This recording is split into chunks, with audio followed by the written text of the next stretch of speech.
우리는 홍수가 끝나고 마른 땅을 밟고 새로운 삶을 시작하는 노아에게서 가슴 벅찬 장면을 보게 됩니다. 그것은 노아가 방주에서 나와서 제일 먼저 한 일이 예배였다는 사실이죠.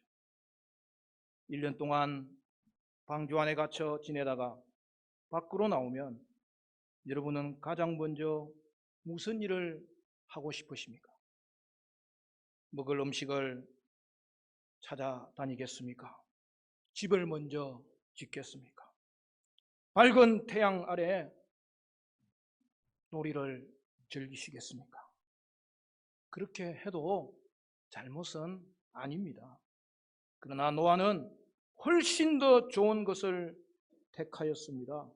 그가 방주에서 나와 가장 먼저 했던 일은 예배였습니다. 그는 먼저 집을 짓는 대신 제단을 쌓아서 하나님께 드렸습니다. 오늘날 우리식으로 말하자면 교회부터 지은 거죠. 그리고 희생제물을 잡아 하나님께 번제로 드렸던 것입니다. 여러분, 이것은 공적인 예배를 드린 것을 말하는 거예요. 그러므로 노아는 예배를 위해서 준비했던 거죠. 그리고 가족과 함께 하나님께 예배를 드렸던 거죠. 우리는 노아에게서 하나님 중심의 아름다운 삶을 보게 됩니다. 여러분, 하나님 중심의 삶은 다른 말로는 예배 중심의 삶인 거죠. 오늘 우리도 마찬가지입니다. 주일을 지킴으로 공적 예배를 준비할 수 있고, 또한 함께 공적 예배를 드리는 것보다 더 중요한 것은 없다는 사실입니다. 주중 예배도 중요합니다. 수요 예배를 통해서 한 주간의 중심에 다시 하나님의 은혜를 간구하고 함께 중보 기도하는 시간을 가지는 것입니다. 여러분, 성도는 예배를 중심으로 살아가는 자예요. 또한 소그룹 모임도 중요합니다. 우리가 금요일 저녁 가정교회 모임을 통하여 함께 예배하고 함께 말씀을 나누고 함께 교제할 때에 여러분, 그것이 하나님을 섬기는 일이 되고 성도를 섬기는 일이 되는 것이죠. 여러분, 불금 아시죠? 불금이 뭐예요?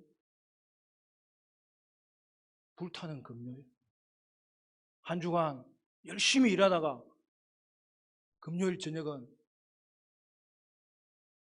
세상에서 제일 편하게 시간을 가지는 거예요.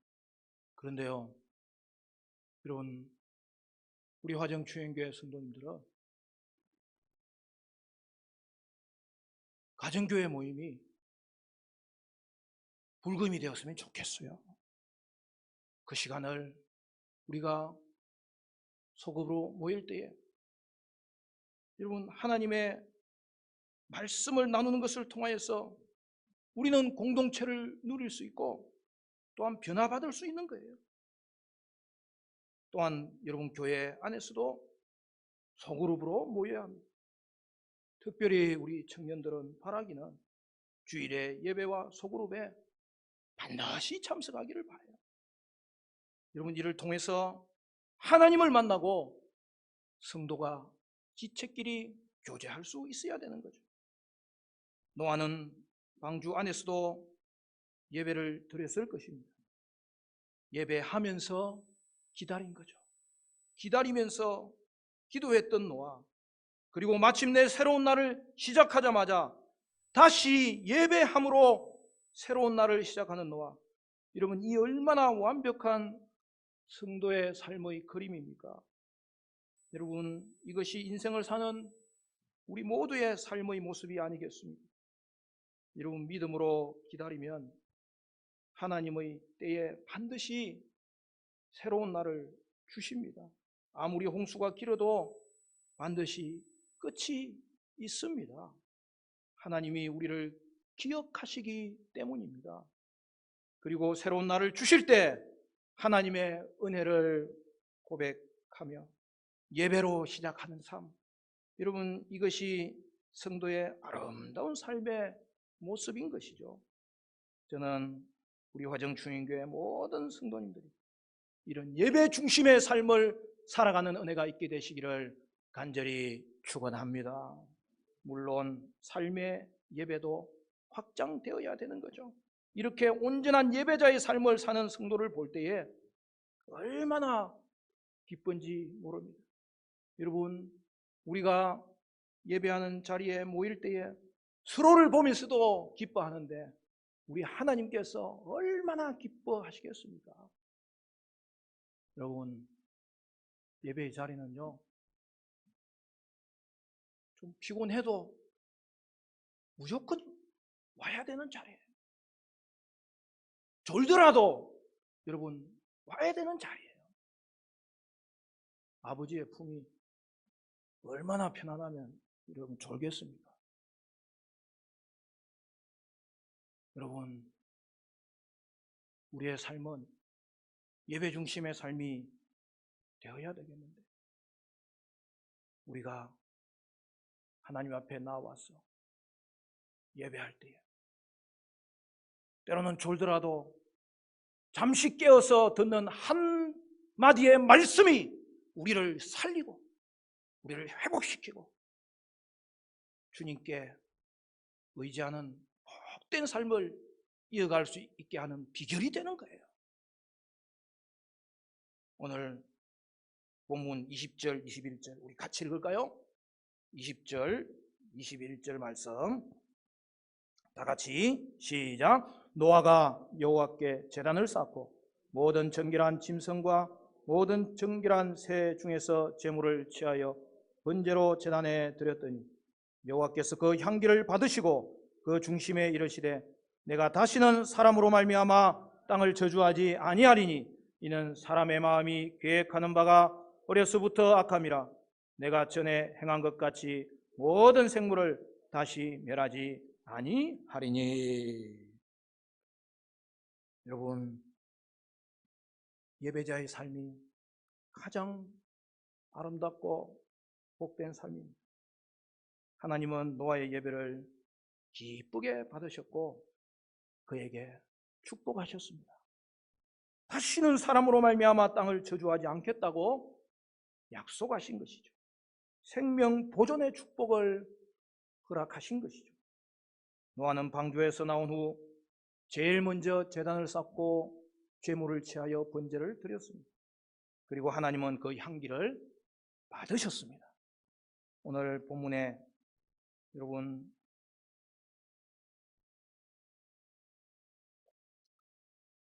그 향기를 받으셨다. 그렇게 21절에는 표현하고 있는 내용이 문자대로 번역하면 향의 향기를 흠향하셨다라는 말입니다. 그럼 여기서 향기는 제물을 태울 때 나는 냄새를 말하는 거죠. 그리고 향의 향기라고 할 때 이 향은 평온함을 뜻하는 말입니다. 따라서 향의 냄새는 평온함의 냄새였던 것입니다. 이 냄새가 죄에 대하여 진노하시고 심판하시던 하나님에게 평온함을 주는 역할을 하였고 기쁨을 주는 역할을 하였다는 사실이죠.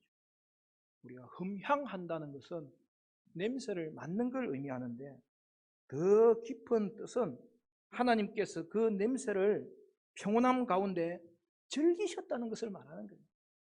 여러분, 우리가 예배할 때에 하나님은 그 예배를 받으시고 즐거워하고 기뻐하신다는 사실이죠. 하나님은 그 평온한 제사의 향기를 기쁨으로 받으셨고 바로 축복하십니다. 본문에서 그 중심에 이르시되라고 했는데 제사가 하나님의 마음을 바꿨다는 말은 아닙니다. 그러나 하나님은 사람이 바치는 제사와 헌신을 얼마나 기뻐하시는지 또한 그것에 대하여 반드시 반응하신다는 사실을 보여주는 거예요. 예배에 대한 하나님의 반응은 언제나 축복입니다. 노아의 예배를 받으시고 기뻐하시며 그에 대한 반응으로 창조 질서의 회복에 관한 축복을 허락해 주셨다는 사실이죠. 여러분, 하나님이 주신 축복이 뭐라고요? 크게 두 가지죠. 첫째는 하나님은 다시는 사람으로 말미암아 땅을 저주하지 아니하겠다는 마음의 의지를 밝히신 거예요. 물론 아담의 타락으로 시작된 땅의 저주가 해제된 것을 말하는 것은 아닙니다. 그러나 적어도 홍수와 같은 심판은 더 이상 하지 않겠다는 하나님의 의지를 보여주셨습니다. 본문은 저주하지 않는 이유가 타락한 인간이 마음으로 계획하는 것들이 어릴 때부터 악하기 때문이라고 하였습니다. 여러분, 어떻게 인간의 악함이 하나님께서 저주하지 않는 이유가 되겠습니까? 사실은 인간의 악함이 심판의 이유가 될 뿐이 아닙니까? 그러므로 여러분, 저주를 완화시켜주는 혜택을 베푼 것은 사람의 옳은 행실 때문이 아니라는 사실을 보여주는 것이죠. 그럼에도 불구하고 하나님이 저주를 약화시키는 것은 노아가 드린 예배를 즐겨 받으셨기 때문입니다. 노아가 하나님과 자연 사이에 중보자 역할을 감당했던 것을 볼 수 있습니다. 하나님은 노아에게 생명 보존의 축복을 허락하신 것입니다. 둘째로 심음과 거둠, 추위와 더위, 계절과 밤낮의 순환이 순조롭게 이루어질 것을 축복하셨습니다. 우리 22절 말씀도 우리 같이 읽을까요? 오늘 본문은 3절밖에 안 되기 때문에 마지막 한 절도 다 읽어도 될 것 같아요. 22절 다 같이 시작.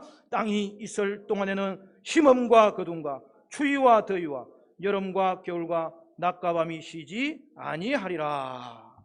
여러분, 천지 창조에서 넷째 날에 이루어졌던 낮과 밤, 계절과 연한의 순환이 다시 회복된 것을 보여줍니다. 여러분, 이것은 또한 라멕의 기도가 성취된 것을 보여주죠. 아담의 타락 이후에 인간의 죄는 날이 갈수록 심화되었고, 따라서 땅도 더 저주를 받아서 황폐해져 갔던 것입니다. 라멕의 시대에는 땅이 인간을 거스름으로 아무리 수고를 하여도 열매를 거의 맺지 못하는 지경에 이르렀던 거죠. 땅이 곡식을 잘 생산해 주지 않기 때문에 사람의 수고는 더욱더 심해져 갔던 것입니다. 그러나 이제 홍수 후에 하나님은 다시 심음과 거둠이 정상적으로 이루어질 것을 말씀하십니다.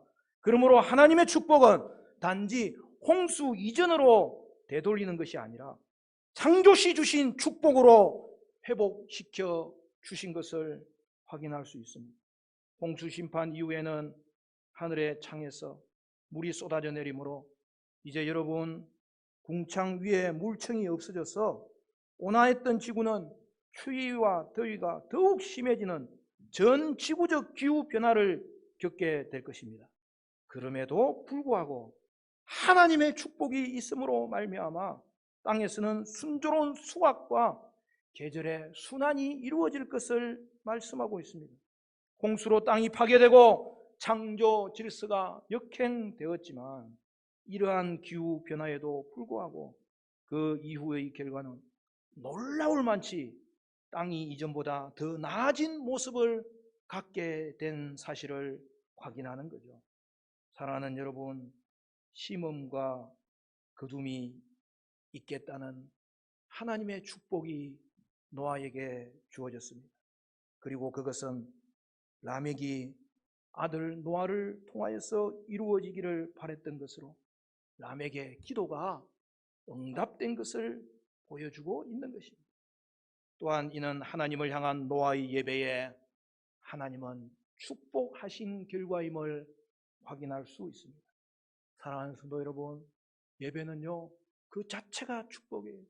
그리고요 또한 하나님을 예배하는 자를 하나님이 찾으실 때에 하나님은 그를 기뻐하시고 그에게 축복하셔서 더 큰 은혜를 베푼 이 사실을 기억하셔야 됩니다. 마지막으로 본문에서 우리가 생각해 볼 것은 노아 가족의 생존이 과연 축복이었을까 하는 것입니다. 홍수 심판은 인간의 죄악이 온 땅에 관영했기 때문이죠. 그런데 그 죄악의 대표적인 모습이 무엇이었죠? 그것은 하나님의 아들이 사람의 딸들과 통혼한 것으로 하나님을 버리고 인간 중심의 가치관을 추구했던 거죠. 그로 인하여서 진노하신 하나님은 대홍수를 통해 인간을 심판하기로 작정하셨습니다. 그러나 창조시 계획했던 하나님의 약속은 인간들의 배도에도 불구하고 끊임없이 진행시켜 나가고 있는 것을 볼 수 있습니다. 여러분, 그것이 바로 원시 복음에서 나타난 대로 인류 구원을 위한 메시아의 약속인 거죠. 사랑하는 여러분, 홍수 이야기의 출발이 무엇이었죠? 창세기 6장 17절부터 보면 이렇게 되어 있습니다. 내가 홍수를 땅에 일으켜 물어 생명의 기운이 있는 모든 육체를 천하에 멸절하리니 땅에 있는 것들이 다 죽으리라. 그러나 너와는 내가 내 언약을 세우리니 너는 내 아들들과 내 아내와 내 며느리들과 함께 그 방주로 들어가고 혈육 있는 모든 생물을 너는 각기 암수 한 쌍씩 방주로 이끌어들여 너와 함께 생명을 보존하게 하되. 여러분, 무슨 말씀이죠? 구체적인 내용은 뒤에 나오지만 하나님께서 노아와 언약을 맺으셨다는 사실입니다. 노아의 다른 가족은 하나님의 언약을 맺는 대상이 아니었습니다. 이는 하나님께서 노아의 가족을 구원하신 것은 단순히 그들의 생명을 보존하는 것이 일차적인 목적이 아니라 그보다 훨씬 더 심오한 뜻이 있음을 알려주는 거죠.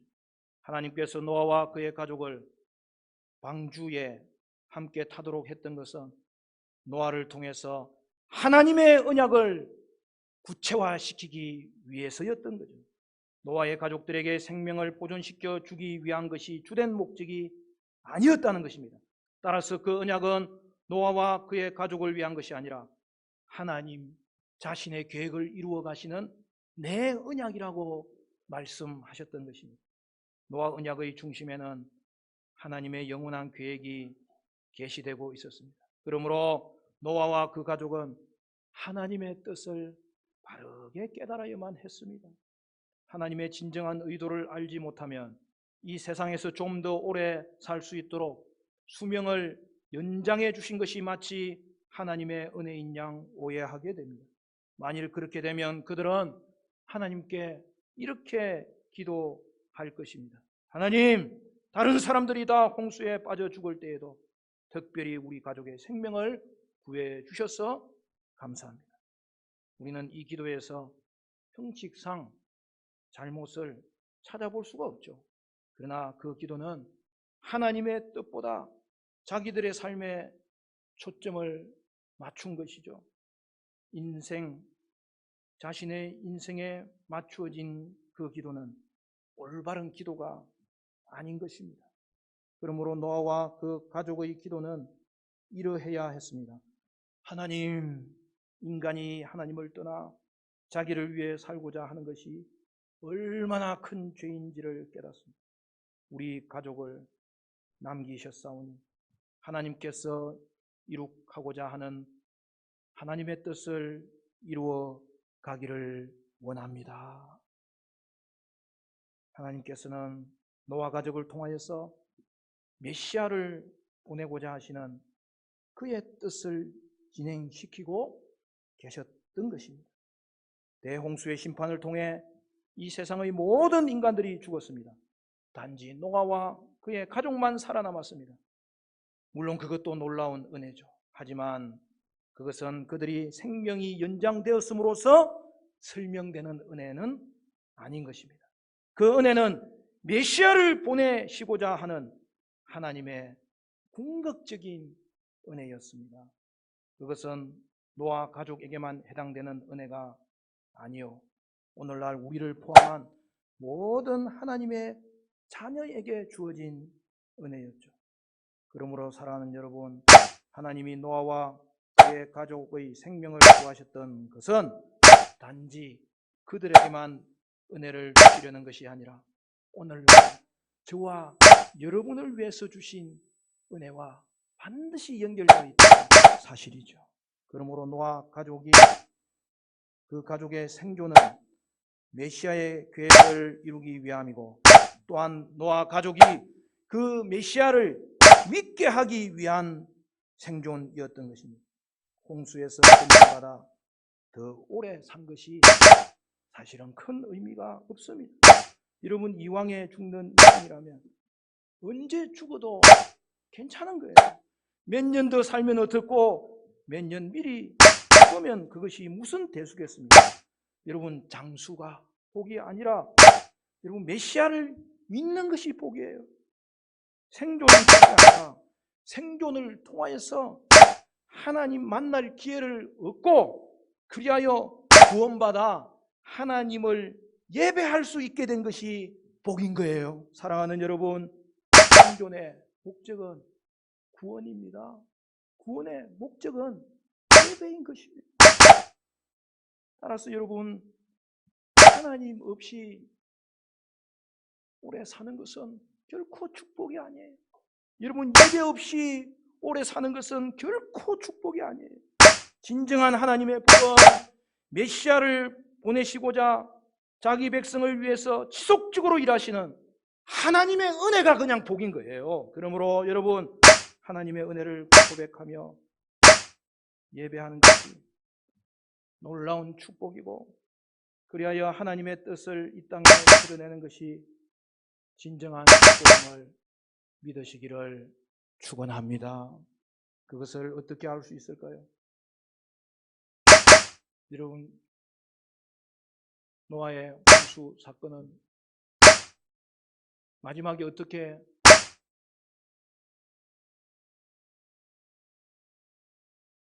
마무리되죠? 노아 홍수 이후에 노아의 실수와 함의 범죄로 말미암아 노아가 엄청난 불화에 휩싸이는 거예요. 여러분 노아 홍수 이후에 노아는 홍수 이전의 풍요로운 삶을 상실하고 가난하게 살았던 건 아닙니다. 그렇다면 차라리 홍수 때 다른 사람들과 함께 죽는 것과 무엇이 다르겠습니까? 우리의 관심을 기울여야 하는 것은 이것입니다. 노아와 그의 가족의 행불행이 아니라 그 땅은 이전의 풍요로움을 상실하고 가난에 졌을지라도 이 모든 사건을 통해서 메시아를 보내주시려는 하나님의 계획을 발견하고 하나님의 은혜 때문에 노아는 기뻐할 수 있어야 되었고 노아의 가족들도 그것을 믿음으로 고백할 수 있어야 되었다는 사실이죠. 그러므로 사랑하는 성도 여러분, 우리 인생의 목적이 무엇입니까? 그것은 오직 하나님 한 분입니다. 구원의 근거는 예수밖에 없습니다. 따라서 소망의 이유도 예수밖에 없고 삶의 이유도 예수밖에 없는 것이죠. 사랑하는 여러분, 여러분의 삶의 목적은 무엇입니까? 우리의 삶의 목적은 오직 예수 믿고 구원받았어 이 땅을 살아가되 하나님을 예배하는 자로 살아가는 것입니다. 여러분 예배가 삶의 목적이에요. 예배가 구원의 본질입니다. 예배가 축복인 것입니다. 말씀을 맺겠습니다. 사랑하는 성도 여러분의 평생이 예배의 중심의 삶이 되시기를 바라고 그리하여서 예배드림이 축복이 되고 기쁨이 되고 또한 예배를 통해서 하나님이 기뻐하심으로 여러분의 인생은 하나님이 마음껏 축복하시는 인생이 되시기를 주님의 이름으로 간절히 축원합니다.